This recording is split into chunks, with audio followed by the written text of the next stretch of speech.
Hi friends, చూడండి నేను ఈరోజు క్యాబేజీ ఫ్రై చేస్తున్నానండి.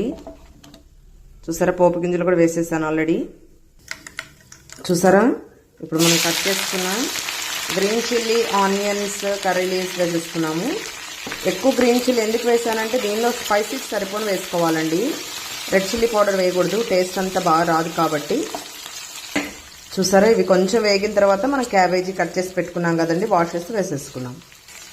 చూసారా, ఫ్రై అయిపోయింది కదా. ఇప్పుడు మనము క్యాబేజీ వేసేసుకున్నాం.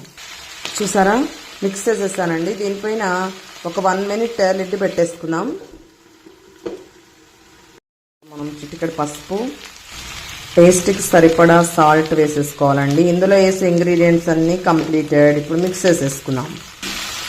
చూసారా, మిక్స్ చేసేసాము. ఒక 2 మినిట్స్ ఫ్రై అవనిద్దామండి ఓపెన్ లిడ్ తోటి. మన కర్రీ కంప్లీట్ అయిపోతుంది. Simple and very tasty. మన కర్రీ ఫ్రై అయిపోయిందండి, కంప్లీటెడ్. ఇప్పుడు